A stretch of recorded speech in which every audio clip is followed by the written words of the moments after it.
So that works.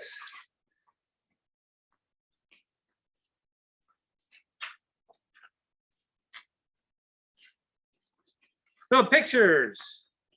Picture one, this is the Grand Gallery, which is the hallway in the Great Pyramid, the Egyptian pyramid. Number two, this is on the Feathered Serpent of Kukulkan on Xochicalco. This is a model of a Pawnee Lodge. This is the Bent Pyramid. This is the Pawnee drum head, which shows the constellations and stars of the Pawnee. Yes. Could you turn the PowerPoint lights on instead of the work lights? Because it's kind of hard to see. The, yes, I can.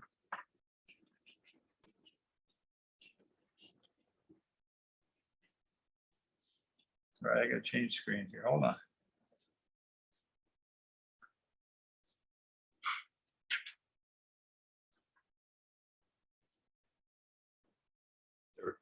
Better. Okay.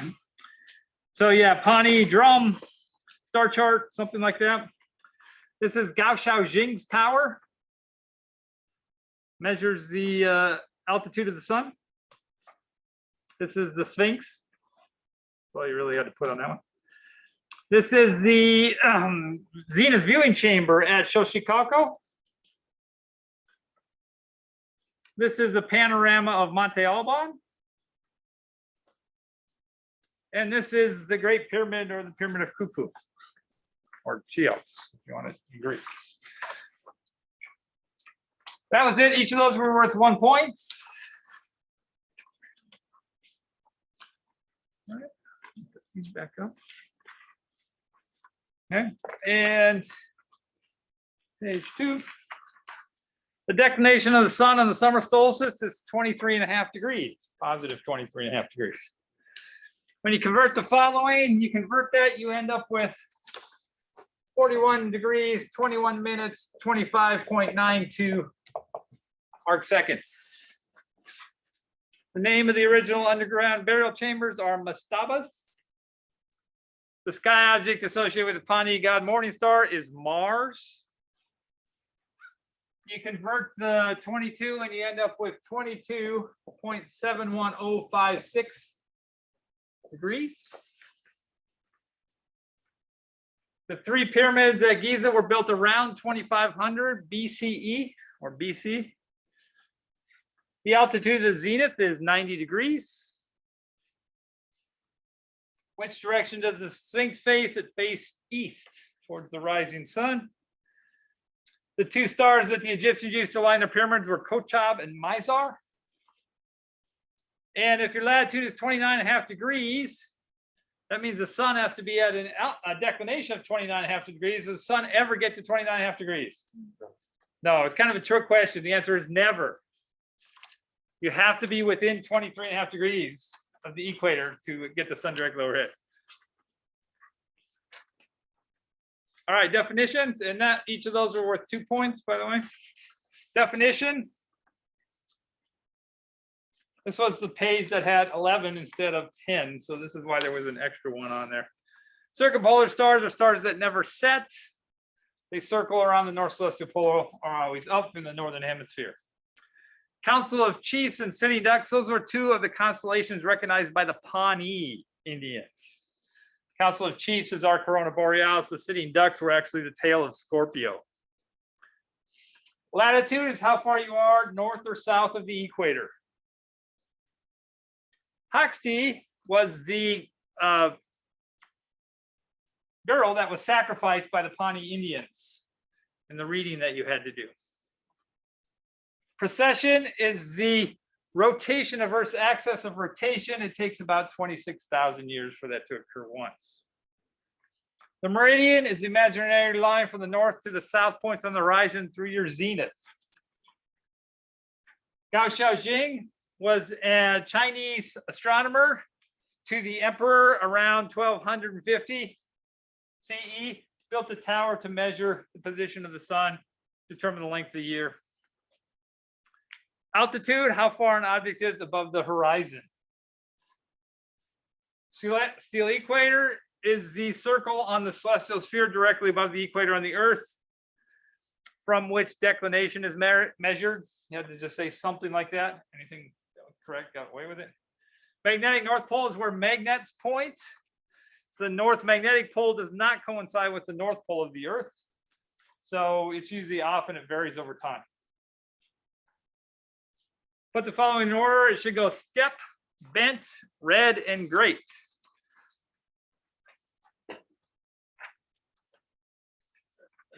All right, for the position one, it's one of these that you either got it or you just totally missed it. It's hard to have to it. The biggest problem I had is a lot of people had north and south backwards. Where does the sun rise, in the east or the west? In the east, yeah. So if the sun rises in the east, then where it says sunrise, east has to be that direction, basically, right? All right. So this was the same thing we've done before. You just had to bisect that angle.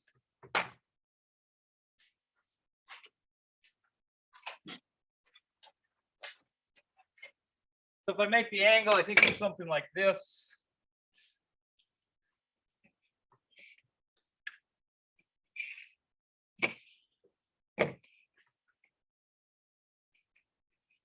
Oh, it didn't work well. And the one side says sunrise over here. The circle doesn't have anything to do with it.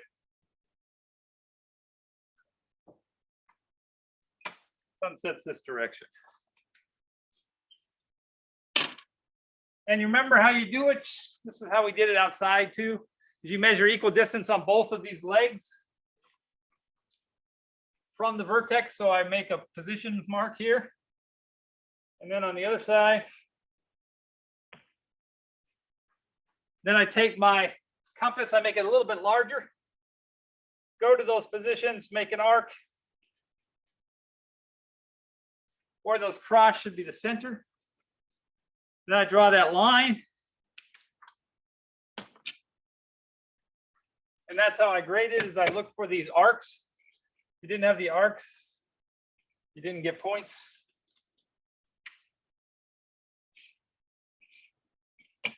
And then you look and say, okay, east is over here because the sun rises in the east. If east is here, west is here, this has to be south, this has to be north. What if we're in the southern hemisphere?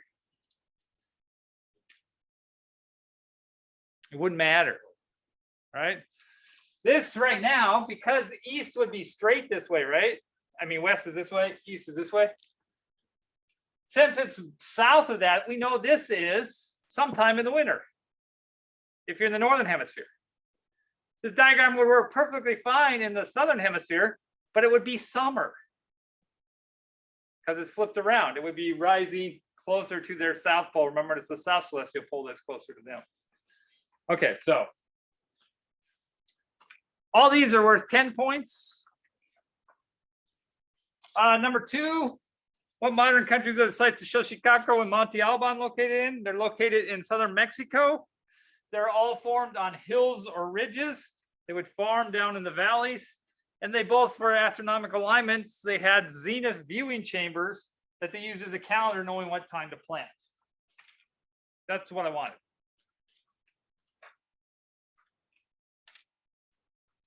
Number three, what days of the year would the sun be directly overhead? If your latitude is 9.84 degrees. So I expected a nice perfect diagram.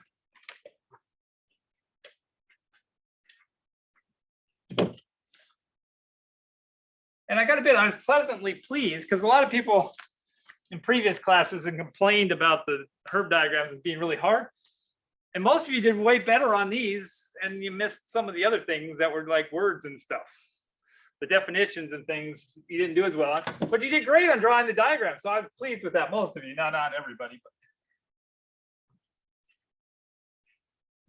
So for 9 degrees, we go up 9 degrees from the north point of the horizon. 9.84, I'm actually going to go right there.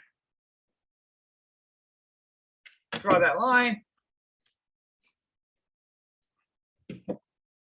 This angle is 9.84 degrees.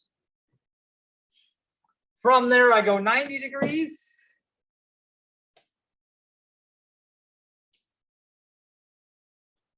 Let's get to my celestial equator.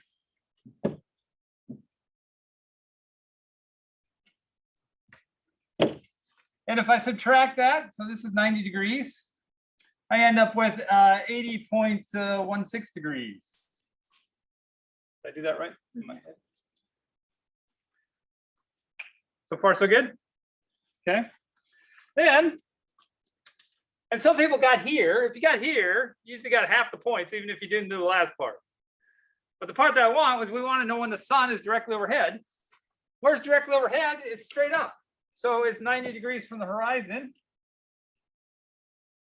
So I'm going to mark this point here. This is the sun.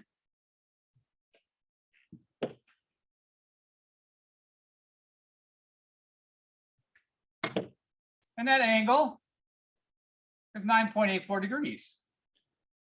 Or you take 90 minus 8.16, it's going to give you 9.84. So all I had to do was I had to look up then, when is the declination of the sun equal to 9.84 degrees? And in Skywatcher's book, you get that that happens around April 15th and August 28th.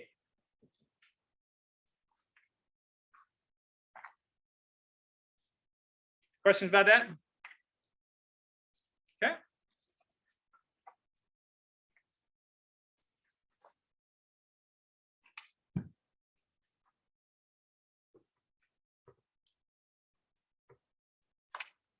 For the picture of Khufu, if you remember when we were doing the review, and I put the picture, I said, hey, you better just know this. That's like a huge hint, isn't it? Like, just know it. Because we discuss it and we drew the picture and I said, yeah, just know this. So you shouldn't have been surprised. Great Pyramid cut through north, south. North is the key. Remember, north is really big for the Egyptians.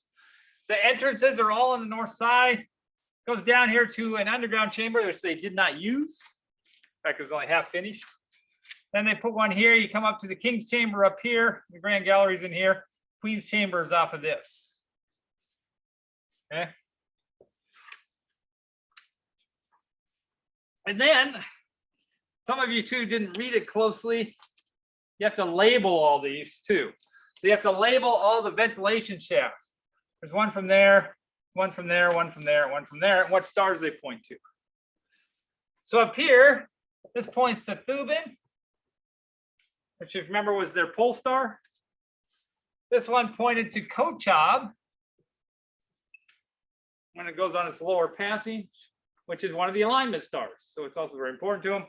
Over here, the top one points to Osiris or Orion, or modern Orion.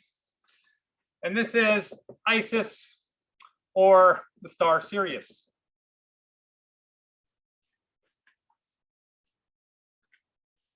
Now, if you had more, like you labeled this as the Queen's Chamber or the King's Chamber, that would be great, but you just had to have that minimum.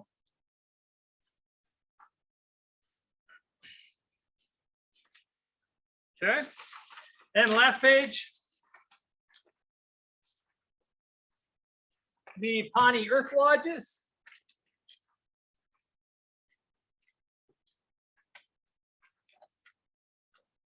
What I wanted you to draw was the turtle picture.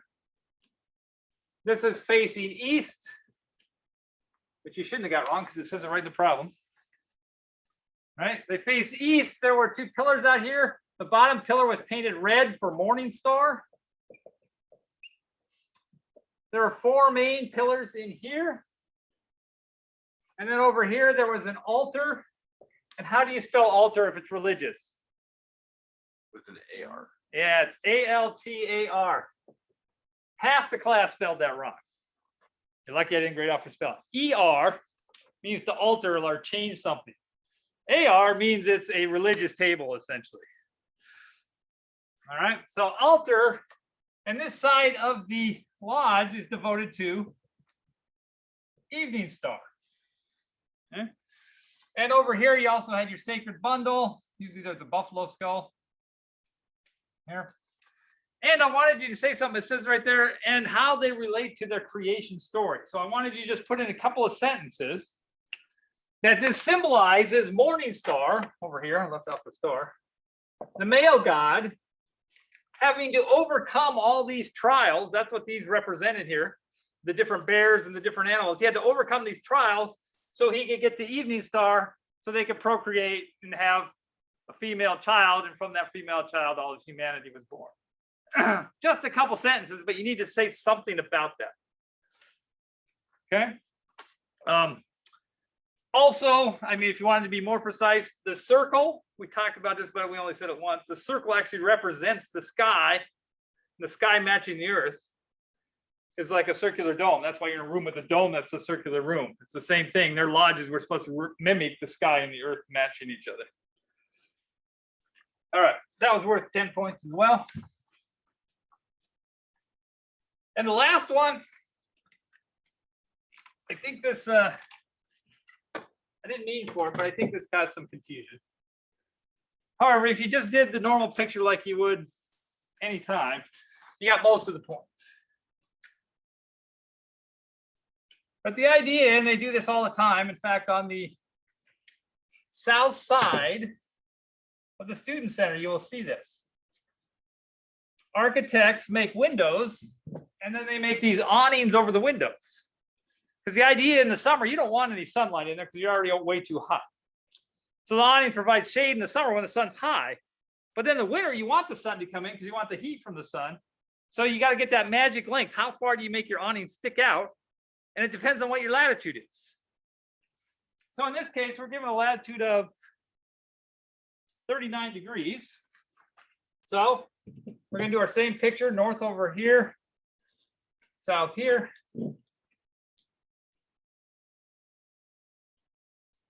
So 39 degrees is right there.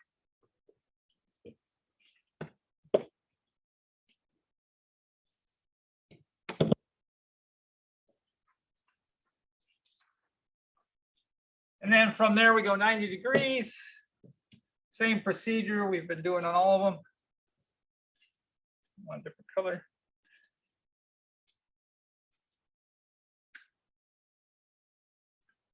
This is the celestial equator, 90 degrees. And if you take that and figure out what the altitude is here, that's always the next step. You do 180 minus 90 minus 39, you're left with 51 degrees. But the window, if you look at the diagram, the window is at 41 degrees. So you got to put the window on here.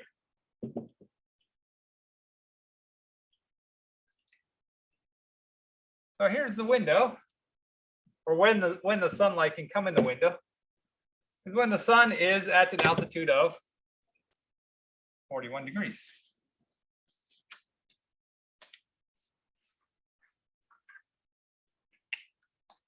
So what did I ask?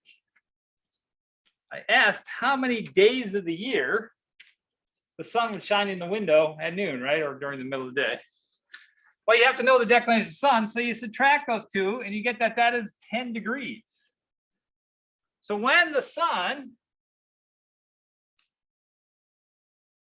declination is less than or equal to negative 10 degrees, notice it's south, so it's negative 10 degrees, the sun will shine in.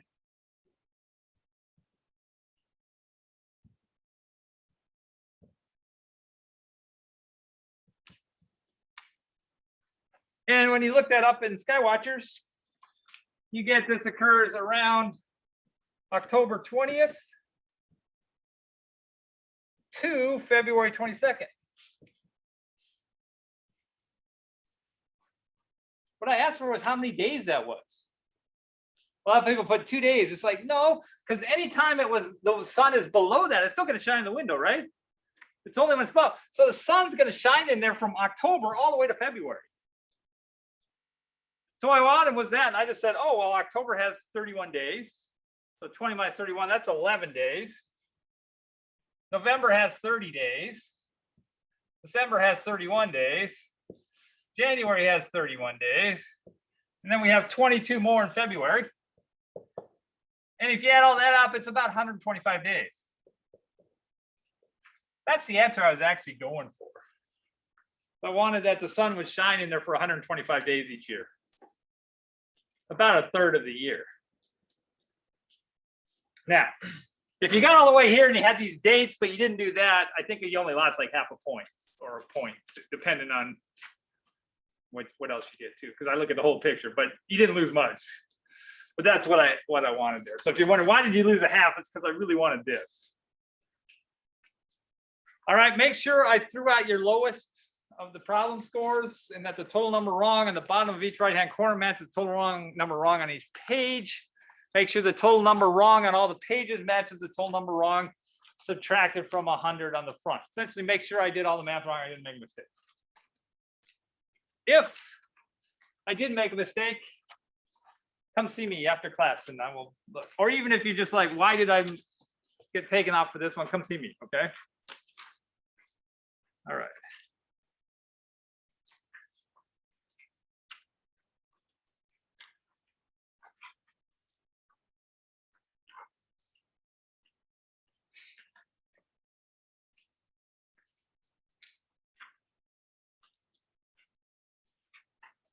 One of the other things, well, I started a long time ago, when I first started as a professor, was I like to reward those that do well on tests. So if you get an A on the test, you get a prize. And your prize today is the choice of a lavender koozie, a maroon koozie, or a green koozie, if you got an A on the test. So, going in alphabetical order, term tests here. Ashton, what color you want? Lavender. Lavender. Don't worry, I have more. Catherine, Curling. Ready? Oh, my beautiful spiral didn't get. Emily.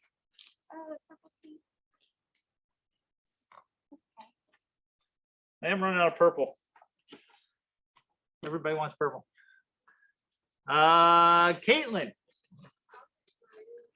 Which one? That one? All right, ready?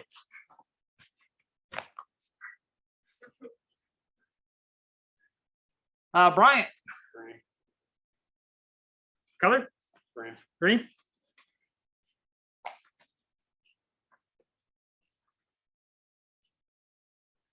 Cody. Green.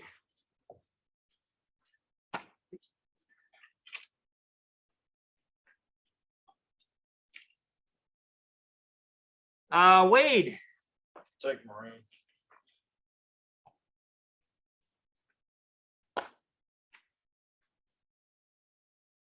And Josh. Where are you? Take, Yes. maroon. Maroon? Is that maroon? That's not maroon. Can't see the lighting up here is poor. Okay, that's better. All right, and that's all I have unless I miss somebody. Did I miss anybody that got an A? If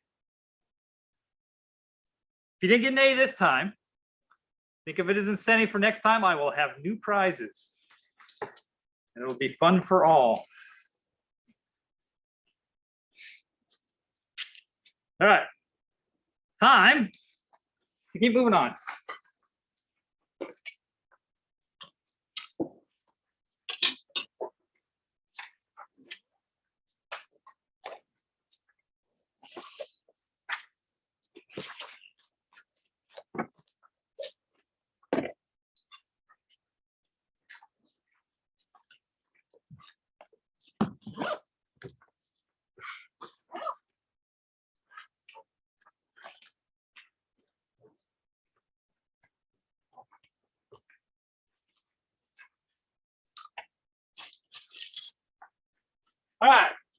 going to spend just a couple minutes, not very much.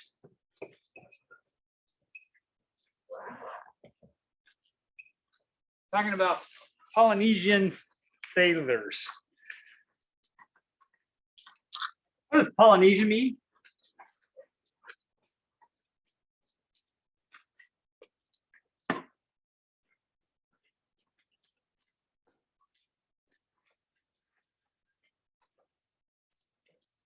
One who is a native of Polynesia. Okay, what does Polynesia, the word, mean? Islands. Oh, you're close. What was that? A lot of islands. Yeah, many islands. That's why there's lots of them out there. Countries. I think this is working. Try again. That have the word Indonesia in it, right? Like Indonesia, Micronesia, Polynesia. That all means islands. Okay. So Polynesia is just kind of a general term for all the islands in the South Pacific. There's an actual country of Polynesia, but we just consider them all what we call Polynesian sailing. One of the most amazing things was when they started to explore this region of the earth. Who was the first written person that's written about exploring there? Does anybody know their history? Captain Cook. Captain Cook. Yes, good. Captain Cook started sailing around this area here. He actually took multiple trips, and his last one, he didn't make it back. He was actually murdered in Hawaii, but he also made it all the way to the western coast of the United States. He made it up here on one of his trips. But what truly surprised him was every time they came across an island, they were all inhabited. If it was any decent size at all, so it could support people, there were people there. And these people, they didn't have the giant boats like Captain Cook did. And so you start wondering, how are there humans on all these islands, especially when you look at islands like from Hawaii to Easter Island? That's 2,000 miles away of open ocean. If you're sailing that in a sailboat, no power, that would take you weeks if the wind was in your favor. So the question was, how did they get from one island to another? And how did they populate all this area of the earth without any modern techniques? No compasses, no sextants, nothing for navigation. They didn't even have maps. What did they have? Stars. They had stars. They were really good with stars. What else? They had a lot of knowledge. They had been doing this for generation to generation. Even though they hadn't written it down, there were no written maps. There were sailors that knew this stuff all in their head. If you sail on this direction at this, what they called houses, they split the sky up into multiple houses. For a week and a half in this direction, you would hit this island. And they would use things to measure, like a sextant just measures the position of objects. They would use things like their hands. How many have seen the Disney movie Moana? If you haven't, you should see Moana. It's really cute. If you have a grandkid like I do, you see it a lot. Okay, but one part of that is actually real. Well, I don't know if there's much real about it, but in this part, there's one part where she's sailing. And she's going and she's holding her hand out, doing things like this. And the whatever guy, I can't remember what their names are, says, "Oh, what are you doing? High five in the sky?" Which is not what they're doing. What they're doing is they're using their hands to measure the altitude of different stars and positions on the sky. So what you would do is when you left your island, wherever you left from, you would know that stars at that island were a certain height when they were at a certain position, like usually on the meridian where they reach their maximum height. Then you say, oh, the star is going to be like from my thumb to my finger. Then as you traveled north or south, that position would change. And so you know that you're not at the latitude of your island. And they would know, they would have memorized, or they would have passed down from generation to generation, the latitude or the position of each of these islands is respect to the altitude of the stars using your hands. Okay. And then they did some clever things. They did something what what we now call easting.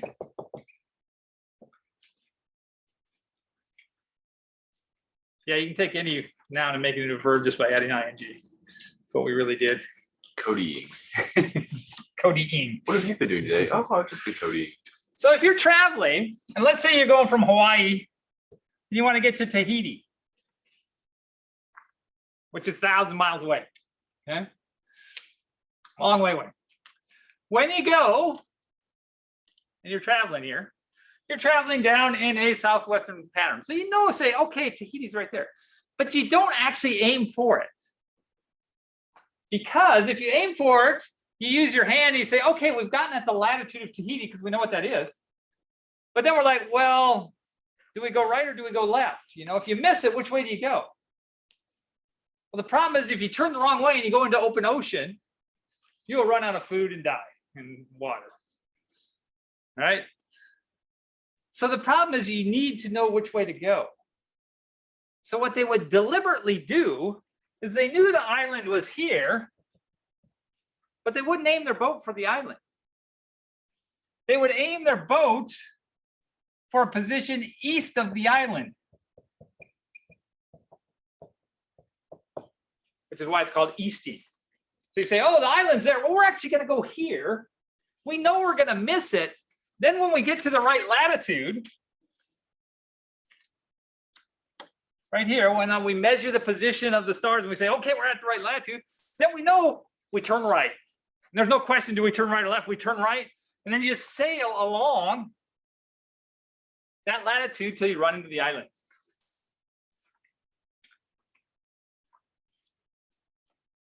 Has anybody ever read the story or seen the movie called Mutiny on the Bounty? This is actually a true story.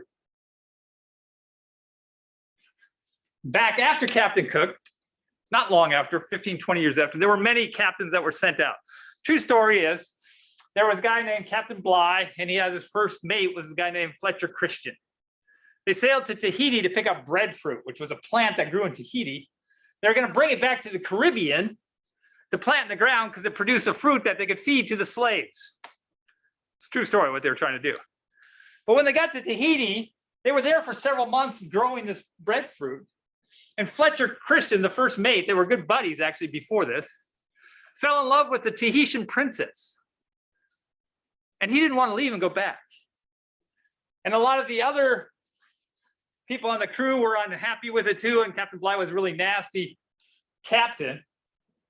And so they mutinied. So they took off from Tahiti. They started to sail back to England. They were a few weeks out and they actually mutinied. They grabbed guns and stuff and they took the captain and anybody that was loyal to him and put him on a lifeboat and set him adrift in the middle of the Indian Ocean. But then Fletcher Christian knew that if you mutiny, you will be hanged. If you ever get found by anybody in England, that is a hanging offense. So he's like, well, we can't go back to England. In fact, we can't go to any place where British people might show up, a British ship ever shows up. So what he did is he found in this logbook that Captain Cook had charted an island called Pitcairn Island in the middle of the Pacific. But on the time when he charted it, his clock was messed up and he actually didn't know what longitude it was, so he just put the latitude. And so Fletcher Christian thought, oh, hey, they'll never be able to find this. If I can find this island that Captain Cook listed, they know the latitude, but they don't know the longitude, they will never find us. So what he did is he did the same thing to Polynesians. He sailed down to where that latitude was, and then he just sailed along that latitude until eventually he ran into the island. He settled there. The people that came with him, the Tunisian women they brought with them, they founded this new colony on this little island. They burned the ship because they didn't want a passing ship to see this British ship there. And they founded this colony. Nobody knew about them for about 20, 30 years. And then a British ship finally showed up and found them. And when he got there, all of them except one of the guys from the ship were dead. Fletcher Christian, there's stories that he took off and tried to get back to England. Other story says that he was murdered by one of the men. But there are people there still living on that island that are descendants from that mutiny. It's a true story. If you want to watch a pretty good show of it, Mel Gibson did one in the 70s. He played Fletcher Christian. It's an interesting movie, and it's a true story too. Are they still there? Yep. It's a touristy thing now. You can go visit, you know. What's the name of the island today? Called Pitcairn. Pitcairn Island. Are you thinking of visiting? No. Maybe Hawaii. Yeah, Hawaii, yeah. Hawaii is the only state I have not been to in the United States. I've been to every single other state, but not Hawaii. I've been to Alaska, but I've not been to Hawaii. I gotta find an excuse to go to Hawaii. Here's one right here. Yeah, exactly. All right. Now, an interesting story occurred here is this was way back in the 1990s.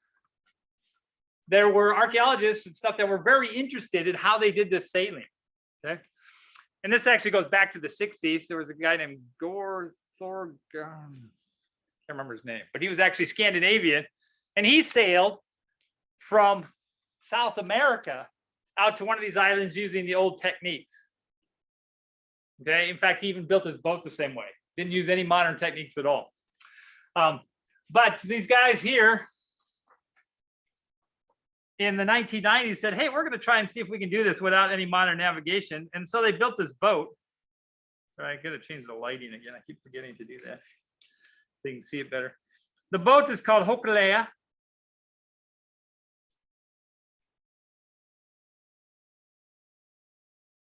And this was the Polynesian sailing boats. This is how they made them, to sail across open ocean. And they did it. They sailed from Hawaii to Fiji, 2,000 miles, open ocean. They had sailors that were descendants of these Polynesian people, and they just navigated using their skills, and they actually got there many weeks later. So they reenacted it and said, oh, yeah, you can do this. So it's pretty cool. What was amazing is that these guys were such good sailors. Now, some of the techniques we use, we said stars, but you get times when it gets cloudy and you can't see stars for weeks, you could get easily turned around. Maybe not weeks, for days, right? Depending where you are. If you're like in Pacific Northwest, it can be weeks or months. But they used other things. Generally, wind patterns on the, unless there's a storm around, are very consistent.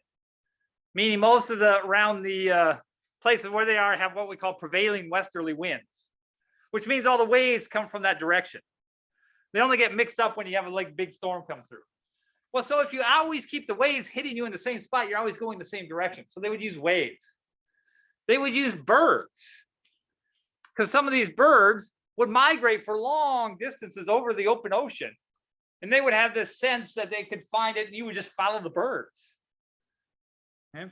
And they could use the sun and whatever other things they had available to make them get to these places. All right. I think I have another picture.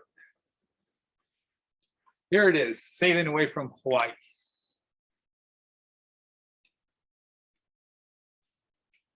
We are going to see how good you guys are at being Polynesian sailors.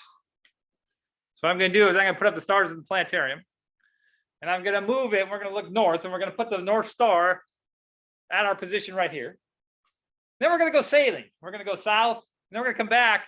And only using your hands, you got to be able to tell me exactly when we're back to the right latitude. You got to be within 1 degree. Because if you're more than 1 degree off, you would sail right by and you would miss the island. Okay, so we'll see how good of Polynesian sailors you make. Got to turn off all my lights.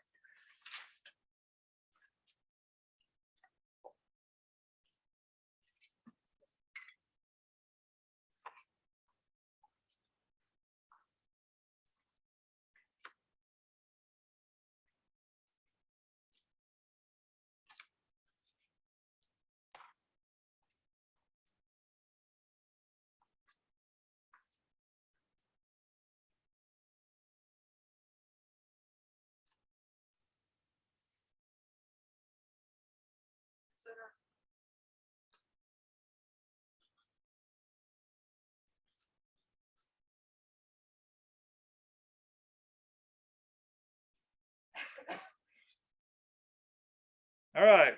Seen any stars? No, I haven't put them up yet. I was just checking. If you said you'd already seen them, I'd be real worried. All right. Second, I lost my laser. Check the tray. You got one back there? There's one in the tray. Right? Tray. Oh yeah, forgot about the tray. There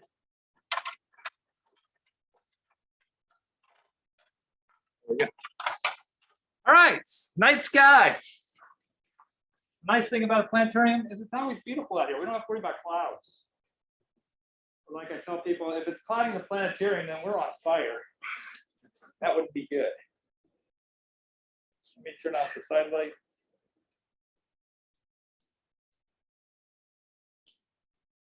Okay, I have it currently, so we're facing south. And when we face south, at this time of year, what constellation is this right here? All right. See the belt stars? Yeah, this is Orion. Or if you're Egyptian, it's yeah, it's Osiris. At least the lower half of it is anyway. All right, so I'm going to put up the cardinal points. Okay, now I'm going to turn this around because we want to face north. So hang on to your seats. Here we go.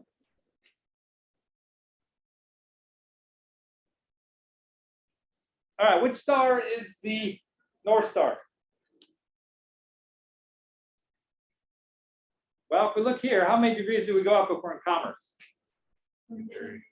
33 degrees, right? That's our latitude right there. And I can put up the meridian. So if I go 33 degrees up, slightly more than 33 degrees, there's the North Celestial Pole or North Star. All right, so I'm going to turn these things off because the Polynesians didn't get to have these. All right, so now you got to take your hand and you got to measure the position from here to here. The way to do it is always make sure your arm is extended at full length, because if you're part way out, then it adjusts it, right? But if it's always full length out, and figure out how far it is compared to your fingers, like how much do you spread your fingers so that you can measure that position from there to there, because I'm going to move us. And then when I come back, you got to tell me when to stop, okay? Everybody got it mentally in their mind now? Yes. You're the navigator. We can't miss by more than a degree or we're all dead. So I expect when we come back, that it to be at close, just under 34 degrees. Okay, let's go travel. I say we're going to go south a little bit. Okay, it's not very smooth. But notice, where's the North Star now? It's only about It's 10 way degrees down above here, the right? So are we closer or further from the equator? Closer. Closer, yeah, because if on the equator, this would go all the way down to here, right? This is the top of the Big Dipper here. And those two stars point to the North Star. All right, so we've changed our altitude, our latitude. So now we're going to move north. And you tell me using your hand when to stop, okay?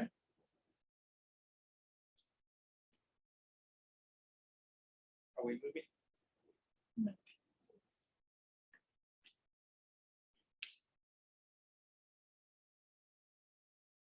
Okay. That's not working. I'll have to do it the old-fashioned way. Okay, I'm gonna go. You tell me. Go higher or less? Higher. Higher. More or less? More. More, okay. No more or less? More. A little less. Less? Less.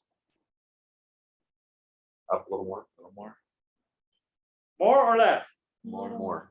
More, okay. Hard to do fine adjustments? A little bit more. Yeah. A little bit more or less? Just a tad more. More?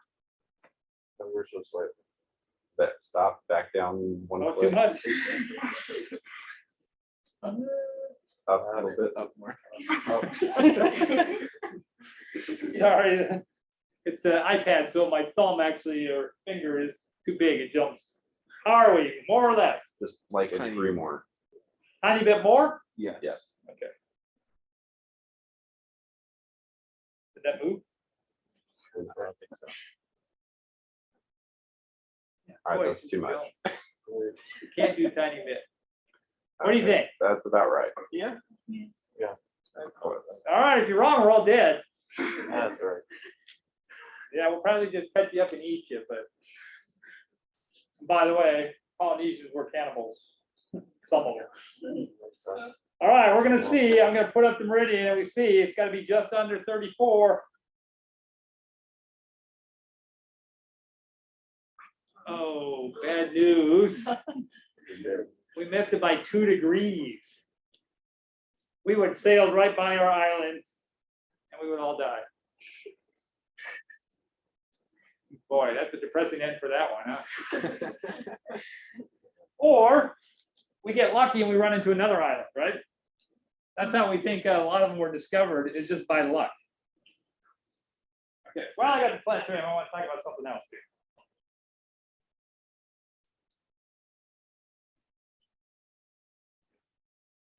I'm going to go back to commerce. Facing south.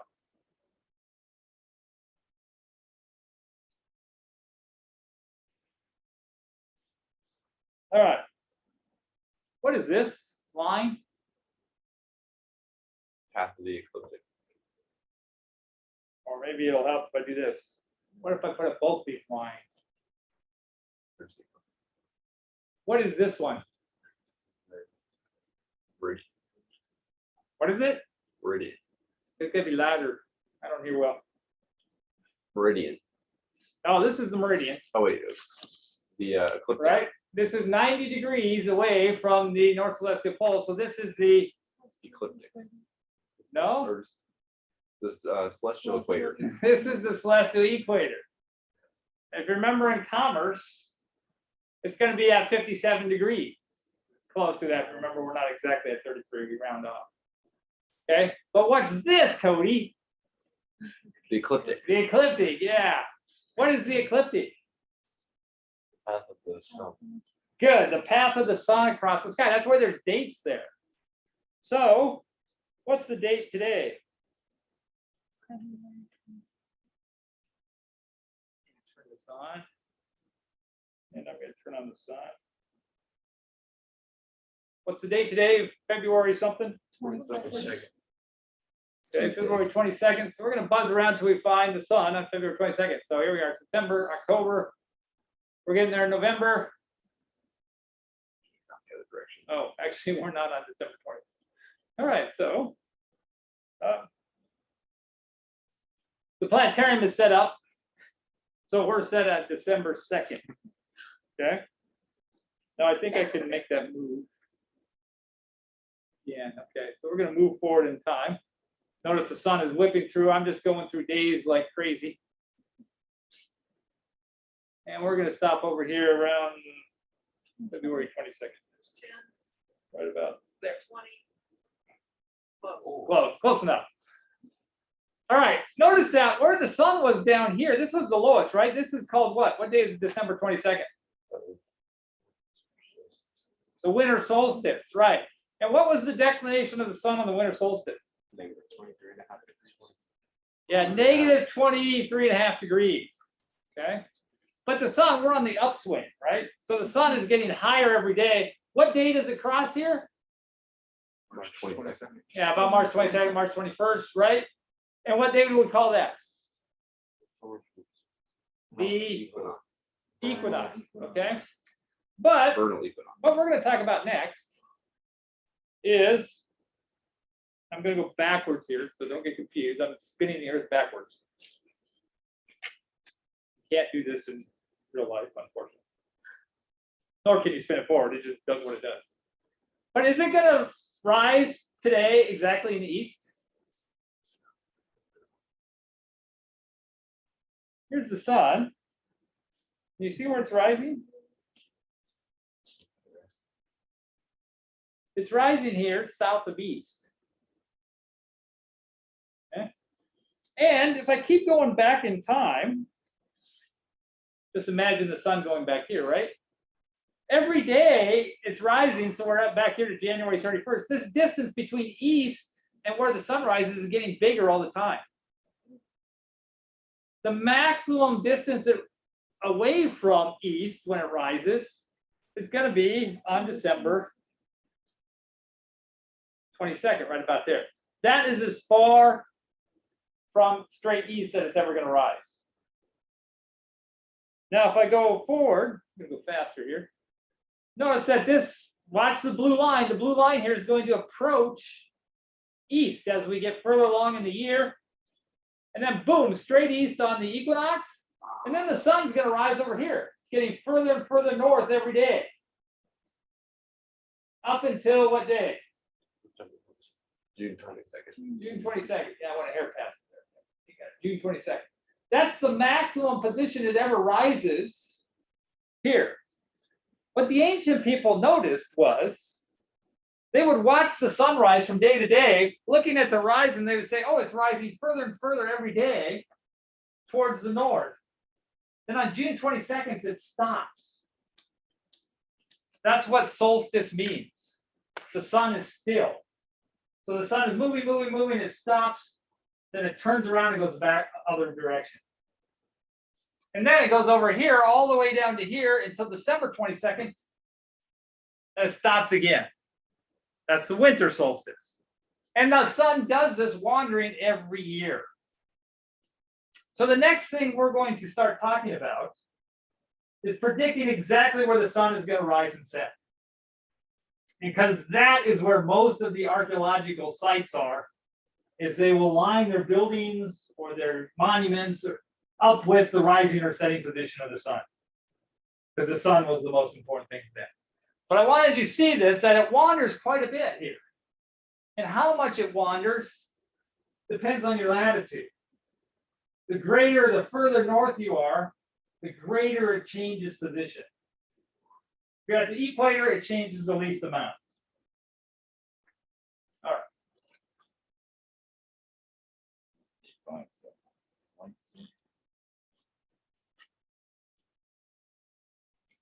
All right, bright lights this morning.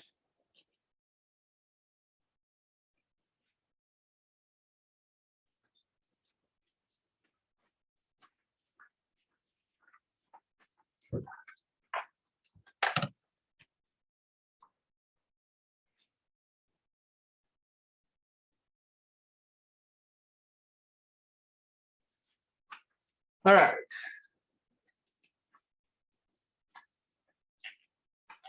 So how are we going to figure out exactly where the sun rises? Well, we really can't do it like the ancient people did. How would the ancient people figure it out? Well, they just watch the sun for many, many, many years or generations, and then they could figure it out, right? You just, oh, hey, if we just keep watching, it'll repeat. But we don't have many generations in our class. So we got to figure it out using more modern techniques. So what we're going to talk about is the azimuth position.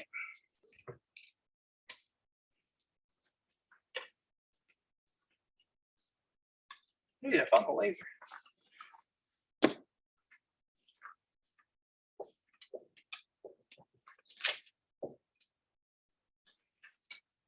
Azimuth, the new word you have to learn. Azimuth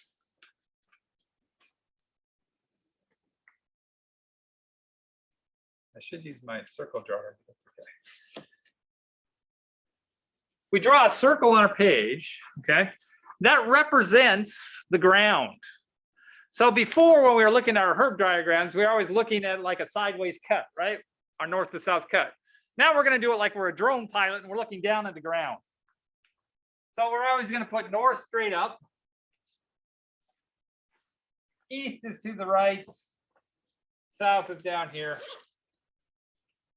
West is over here. So what this does is it can tell you exactly where the sun's going to rise. If I say it's azimuth position. Now we do this in degrees. where north is at an azimuth of 0 degrees. And remember, Herb's still in the center. We're just looking on the top of Herb's head. It's like you're looking down on him. So it's a Herb diagram from the top instead of from the side. East is at 90 degrees. South is 180 degrees. And west is 270 degrees.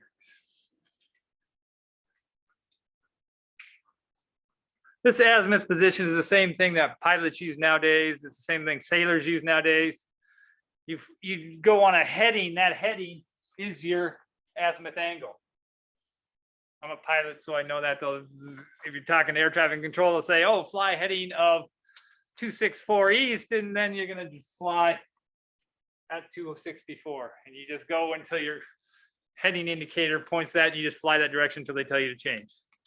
That's how you fly through the clouds, because they're watching you, they know where you are. You're just flying, you can't see anything. You just have to trust air traffic control and know what they're doing. Usually they are. All right, so when we're looking at the sunrise position, the sun's gonna rise somewhere over here, right? What days of the year does it rise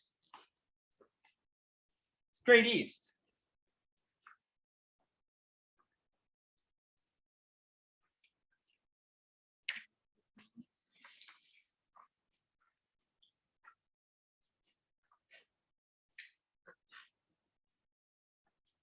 All right, I'm gonna draw my Herb diagram. I'm gonna make it a 3-dimensional one here, okay? This is north, this is south. This is east, this is west. So far, so good. We know if we live in Commerce, 33 degrees north, that this angle here is 33 degrees to the North Celestial Pole, right? Not doing anything new at all right now. We're just doing our regular diagrams. And then I go 90 degrees away from that. I hit the celestial equator. In this case, this is 57 degrees. But the celestial equator is actually a circle, right? That circle goes exactly from straight east to straight west. Everywhere, no matter where on your earth, it goes from straight east to straight west. Okay. By definition, it has to be 90 degrees from the pole, right? So far, so good? Okay. So when is the sun on the celestial equator? On the equinoxes. On the equinoxes. What days are those? March 20. March 22nd and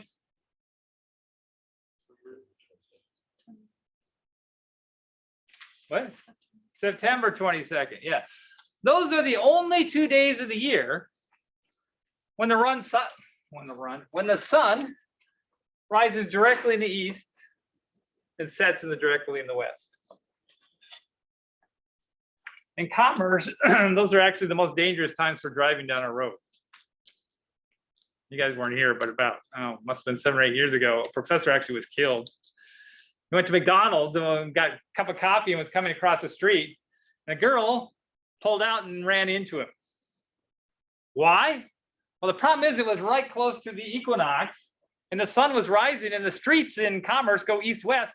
So she couldn't see him because he was right in the sun. And she just never saw him. It was sad. But the problem is the sun's rising right down the streets. You're driving right into it. Well, that only happens around the equinoxes, because most of the time the sun is north or south of that. So it's just around about a week of those times that it's really dangerous to drive right at sunrise or sunset. All right. But remember, another diagram. Our celestial equator is the North Celestial Pole. So this is the celestial sphere.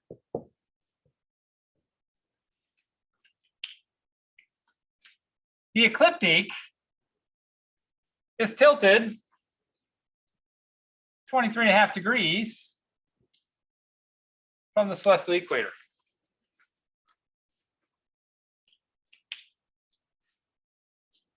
Everybody still with me? Okay, so we figured out already that on the summer solstice, when the sun's highest in the sky, how far is it above the celestial equator? 23.5 degrees, right? When it's up here, it's at a maximum declination of 23.5 degrees. So it's up here. So that this distance between here and here is 23.5 degrees. This is just what we did before the test, just kind of reviewing.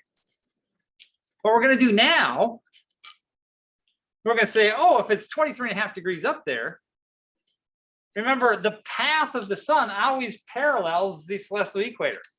So it actually makes a path around the sky that goes like this.